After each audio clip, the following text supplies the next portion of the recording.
Welcome back, guys. So today, in Love and Health Talk, we're gonna dive in the topic about identity, what it is, how to change that, if it's time to change, and our thoughts about that, how it has an impact for your relationships, for your love life, for your health, for your wellness enthusiasm. So I think we're gonna start into diving what is identity, how we can see that, and what are we want to talk right now in this episode, right? So I think Annabelle, you can start and share what is identity for you.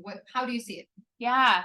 Identity is such an important aspect of our lives because it's how we identify ourselves. It's what we think about ourselves. And it's really our expectations for who we want to be. Right. And so when you're thinking about what defines you and what's important to you, this is really how your identity starts to shape.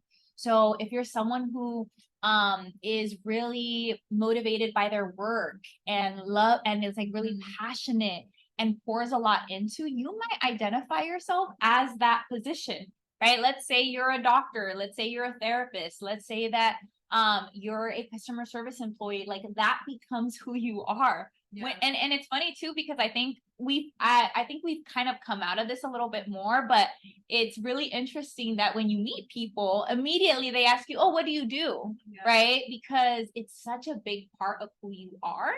And so I want to hear a little bit about you. For you, when you think of your own identity, what comes up for you in that? I think first thing about identity is definitely beliefs. What I believe, as you said, what I think about myself. And if the first thing that pops up when someone asks you, oh, so tell me something about yourself, is, oh, I'm a doctor or something, then you can notice, okay, I probably identify myself with this position. So we can look how we talk with people to understand what is identity for us. So that's the first step. But for me, it's kind of mix of beliefs about myself, beliefs about reality, beliefs about my life in general. Yeah. It's kind of mix of how do I feel about myself. And definitely mental beliefs, they hold a huge place there. Yeah. Yeah. And I think that when you're looking at what you like, how you want to grow, this is also an element of like building on that identity. I did this really cool exercise. So a vision board, right? Yes. Where you put up the goals and you put up pictures of like things that you want in your life. Something that I did a little bit different last year, like for New Year's, when you're coming up with these like new goals and just new year, right? New year, new me kind of energy. Instead of focusing on just things that I wanted or like external things. Yeah, external things and kind of what my life would look like. Instead of focusing on that, I actually focused on identities. Like, who do I want to become that I'm not maybe there yet? And what does that actually look like? And that identity, once you achieve that, all the external things, all the material things, yes, they're going to flow to you. Because, when they talk about manifestation, that's actually what it is. Like, feel the way that you want to feel. Yes. And you're going to choose that. So yes, identity is a huge topic when we definitely want to change our health, when we want to change our relationships, anything that is significant for you that already holds some kind of identity around that topic. Yeah. And when people come to see me, for example, I'm trying with some people to talk about that. Like, how do you identify yourself? Because it matters if you want to change your health. Because if you have been in some kind of chronic health condition for years, for decades, that's your identity already. You just put that diagnosis, that kind of condition on yourself. And that's me. Like, oh, I have this or I have that. So then if you want to heal, that's going to be part of your healing. Yeah. That has to be the part. Because to change something, you have to act differently. Your behavior, the words that you're speaking, the thoughts that you have, everything has to be different. And with the same identity, you're going to have the same thoughts, which are going to lead to the same words, which are going to lead to the same actions. Yeah, your identity almost keeps you in a box if you think about it, right? Like if you say my favorite color is green and that's the only color that is important to me, then that's all. You never expand your horizons after that, right? And I love what you said, when you're sick and when you're kind of in this position of going through a mental illness or a physical illness, like that truly does, like your world centers around that. When clients start with me in my program, one of the very first things that I ask them to do is I ask them to picture a future self, because when we do that, when we can kind of expand outside of just the reality that we've been living, and we start to imagine and visualize a different world, a different person of who we are, we then can start changing those beliefs about not only who we are, but the people around us, our partners, our friends, the different things that we interact with on a day-to-day. Absolutely. And that kind of exercise to picture yourself, to imagine yourself after some time, that gives you a clue what you have to change. That gives you like, okay, if I'm not there yet, if I imagine myself being a different woman after 5 years, let's say after a few months, after 6 months, because people tend to create goals for 3 months, for 6 months, for a year, 5 years, 10 years, doesn't matter. But if you, in that picture, if you see yourself as a different person, like, for example, more confident, that's the thing that a lot of people kind of bring it up, like, oh, I want to feel more confident. Usually confidence is kind of related with your practical things that you do. But if you're not there, that gives you like, hey, how can I kind of bridge this gap? What should I do about this gap? And there happens the identity change, because your identity can change depending on experiences, depending where you at this specific time, and depending if you're ready to take this leap, because that might be challenging. Again, people think that, oh, growth and healing, it's always nice and everything. It's uncomfortable. It is. It's definitely uncomfortable to change something, starting from your thoughts, for example. We know that what fires together wires together. And to change that can be a journey. Of course, meditation can help. There's a lot of practices, right? That mental health practices that can definitely be beneficial, not only for your mental, but your emotional, your physical self too. But to change that, we know that it's challenging. And of course, it's going to be uncomfortable. And also, when you start manifesting things that you have been asking for, it's getting uncomfortable because you're just not used to it. Yeah. And especially if we're talking about that inner world, your identity, how you see yourself, is going to be even more uncomfortable. Yeah. And it's kind of interesting that we're talking about this. I was having a conversation yesterday with a family member, and she was talking to me about how, like, some of her friendships, she's noticing that people are self-abandoning themselves when they're in relationships, right? And this idea of like self-abandoning, you're basically leaving behind your identity and who you are and becoming a new person. And she was very caught up on how, like, that's a bad thing. Like, you should never self-abandon yourself, right? Like, you should be basically, like, you shouldn't change who you are for other people. And I really had to take a step back, because I think there's two truths here. I think that, yes, you shouldn't absolutely leave yourself behind and forget who you are and what's important to you for other people. But sometimes you do. Like, sometimes we do have to abandon those old belief systems, those things that hold us back and keep us from growing, because it's preventing the better change to come. If nothing changes, nothing changes. Exactly. You have to start somewhere. And usually we start from external things.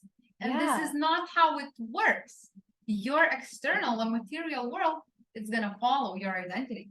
Yeah. And so the way that I had her look at it was, are these changes benefiting you? Yeah. If they're not, right, like if you completely left behind parts of yourself that you really loved and it made you better and it made you like stronger, right? It gave you those resilient skills, and you left that behind, something's going to be missing. Absolutely. You're going to feel lost. You're going to feel unhappy. You're going to feel less passionate, right? And so that's the indicator that part of your identity and part of your beliefs, they're actually working against you instead of for you. Because we have to notice, first of all, we have to understand that we have some limiting beliefs that are holding us back. Because even like, if you wish for something, if you want to build that business, if you want to start that podcast, if you want to start these studies for something, first of all, you have to work on that belief that you have. You have to believe that, okay, I can do this. Because if you don't have this belief, you're not going to even take the step to try to do that. Yeah. And that's your identity. Your limiting beliefs definitely forms your identity.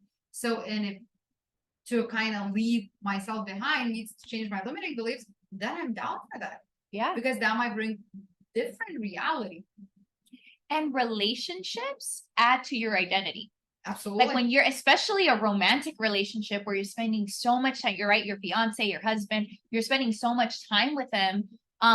your identities start to merge together. Not all the time, right? Where they're exactly the same. Meet each other somewhere, so. But we have to meet each other somewhere. Absolutely. Yeah. And so you almost start to become one in the sense that whatever was important to you, you add to that relationship. Absolutely. And it becomes important to them, right? Yeah. Vice versa. And I think that is like the real beauty of it, when it comes to identity work, is to really understand how can I make space for other things. It's okay to open myself up and say, hey, like, yes, these things are important to me, but I'm not always going to get to do that. Right. Yeah. Or that, and that kind of goes back to the conversation of like compromise, but this idea that it's okay to make space for new things, because this is what's going to help evolve and change and grow you. And some of it is going to be uncomfortable. Yeah. Right. We were talking about how the things that bring up a lot of pain and hurt are the things that end up like growing us in the most profound ways. Yeah, we have been talking before this that unfortunately we didn't learn if we don't feel any kind of pain, because you need to find yourself being uncomfortable to change something. Because if you feel okay with this identity, with these beliefs, you're not going to change a thing. I'm okay. Why should I? But then life gonna bring you some kind of circumstances, right? Where you're like, okay, I'm not feeling okay. What should I do about it? Yeah. And that identity, I see it as a lot of layers. You might have identity about you might have some kind of beliefs and identify with yourself about your physical being, right? About your health, about your physical appearance, like physique and everything. You might have identification in all of these fields. You might have different identity about emotional self. For example, let's say people say that, okay, I don't have emotional intellect, like, right? Yeah. I don't understand my emotions. That's already identity. Or for example, I'm a mental type of person.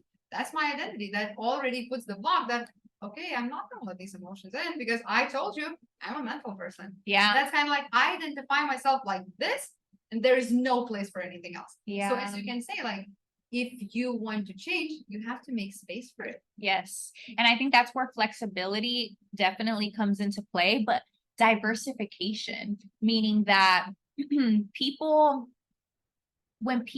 end up devoting their time to only few things, it can actually be detrimental. I'm going to give you an example. A lot of clients that I have, their entire identity is based on their relationship.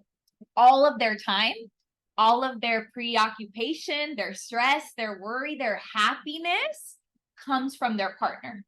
They depend everything on their partner, right? And so their identity is so rooted in that person. And so when that relationship ends, or when there's havoc in that relationship, they feel lost. They feel like they're having this existential crisis. Same with people with work.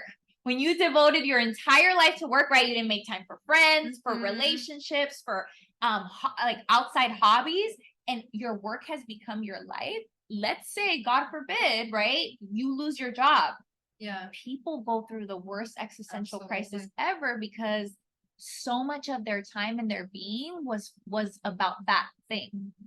And so diversifying, right? Having other hobbies, having friendships, having other things that are building on your identity is so important, because if something falls, or if you lose something, right? There's a loss, you have these other things that you can fall back on. And by the end of the day, the only thing that's gonna walk with you through the whole life is you. Yeah. Things might change, relationships, your partners, your work, your financial situation, everything. And people look for stability. They look for some kind of control in things. Yeah. But what is under control? There's fear. There's fear of something. Like, why do people look for stability, right? Then they identify, like, for example, themselves, and they say, oh, I love stability. That's why I'm going to do this or that, whatever.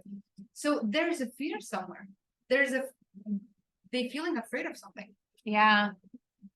Yeah. And you're right. I think fear holds us back from taking risks and really moving outside of that place of safety and stability. But like, fortunately, probably your true identity lays where there's no stability. When you take the leap of like, okay, I'm gonna do this. I have no idea how it's gonna end. I have no idea how. I'm going to do it. Then you will find your identity. Then you will find what you actually need to, like which parts of your identity are kind of wobbling, which parts you have to fix, which parts you have to work on. And then you're going to find like, okay, this is me actually. You find yourself when you are uncomfortable. When you're uncomfortable, there's routine. There's something like stability. Oh, there's autopilot. Not only that, but I think it creates a sense of trust in yourself. Because when there's a lot of stability, you almost create trust around that thing. Yeah. But Not when about you yourself. don't, right, but when you don't have that consistency and you're like, oh, I really want to start this business. I don't know how it's going to go. I'm just going to do it. You really start to like look internally and start to trust yourself. Like, I can do this.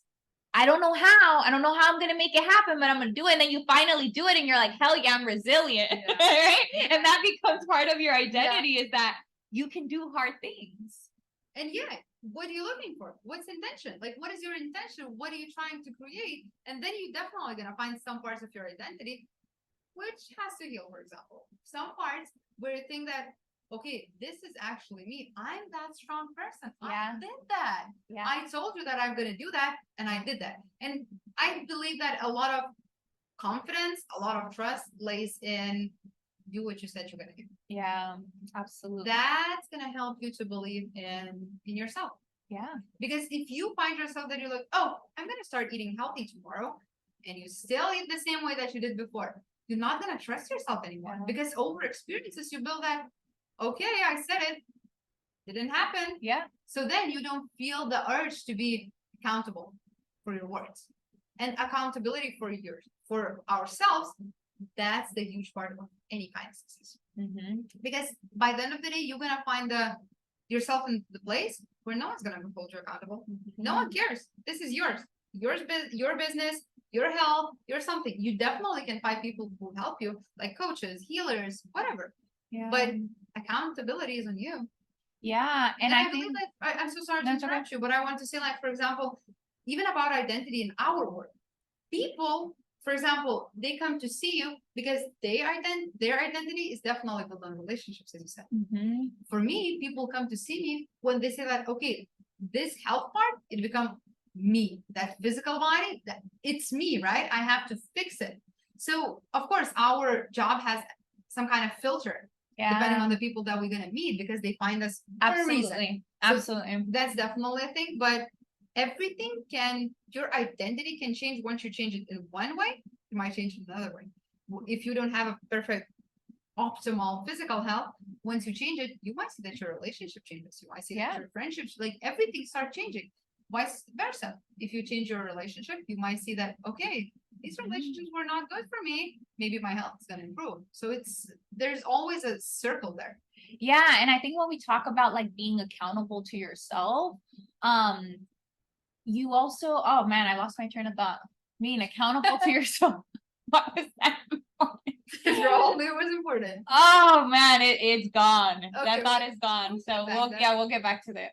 Yeah, I think that being accountable, it definitely forms that identity that you probably want to form. Yeah. Because if you said that you want to do something, there's a need somewhere in you, right? Even when you create that vision board about yourself, even when you write the feelings that you want to feel, because there's a very beautiful exercise just to write down what kind of feelings you feel over the day.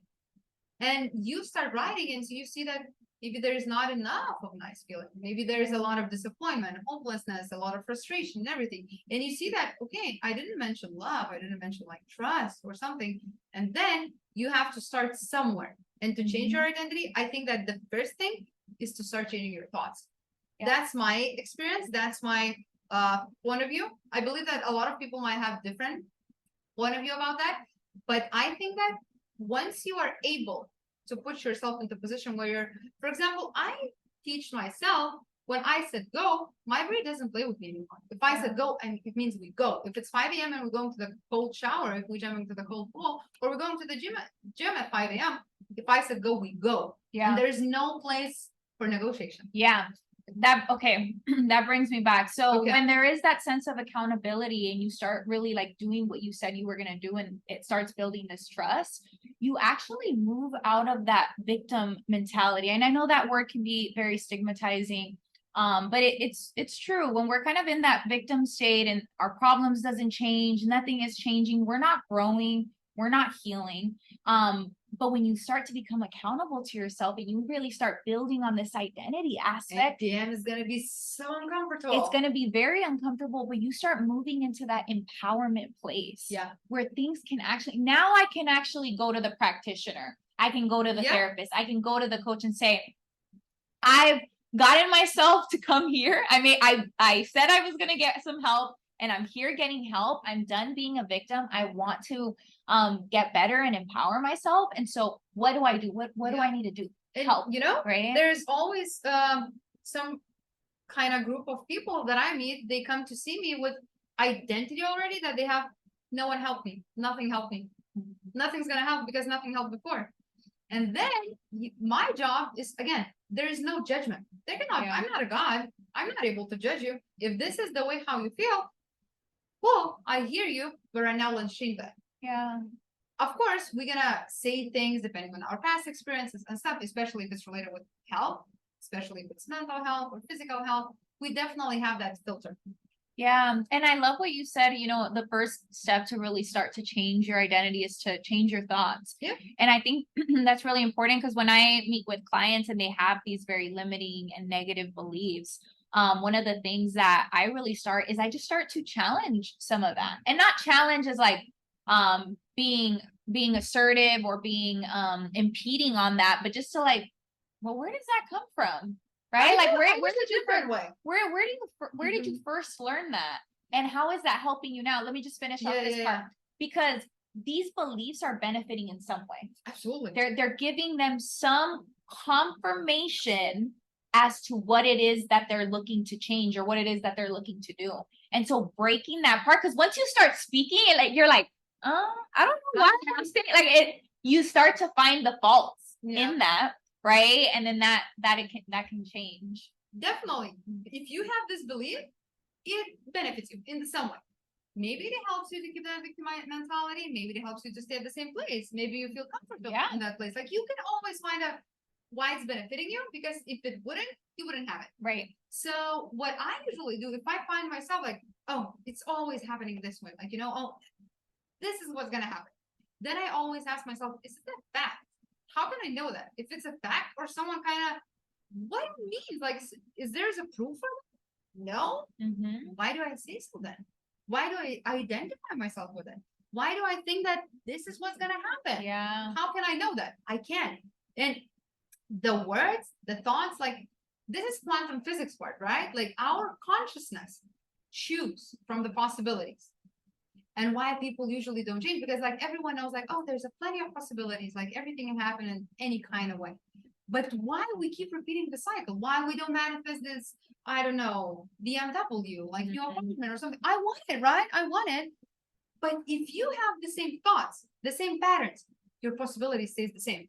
Because consciousness, it chooses which reality to show you from the possibilities that you show up. Yeah. If you're in the same cycle, if you are in the same thought process, you're going to have the same possibilities.